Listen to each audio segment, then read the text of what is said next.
ஒரு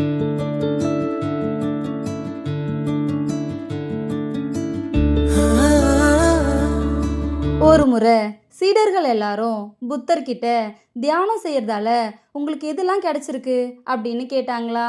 அதுக்கு புத்தர், தியானம் செய்யறதால எனக்கு எதுவுமே கிடைச்சதில்ல, நான் நிறைய விஷயங்களை இழந்திருக்கேன் அப்படின்னு சொன்னாராம். அதை கேட்ட சீடர்கள், அப்படி எதெல்லாம் இழந்தீங்க அப்படின்னு கேட்டாங்களாம்.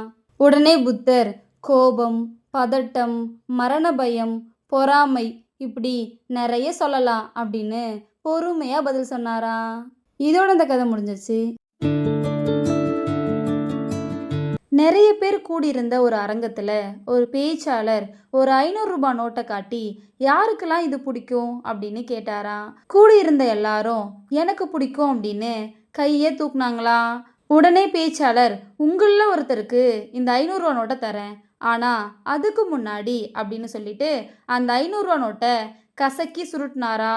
அப்புறம் அதை சரி பண்ணிட்டு, இப்போவும் இந்த நோட்டு மேலே உங்களுக்கு விருப்பம் இருக்கா அப்படின்னு கேட்டாராம்.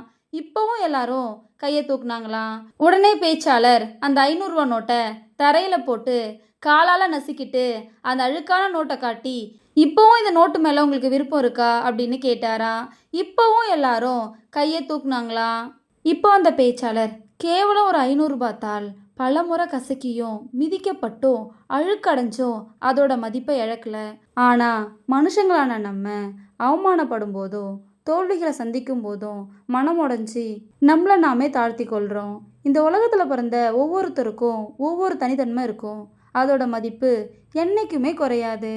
வாழ்க்கைங்கிற பயிருக்கு தைரியமும் தன்னம்பிக்கையும் தான் உரமும் பூச்சிக்கொல்லிகளும். அதனால் தன்னம்பிக்கை இழக்காமல் வாழ பழகிக்கோங்க. அதை தான் இந்த கதை நமக்கு சொல்லுது.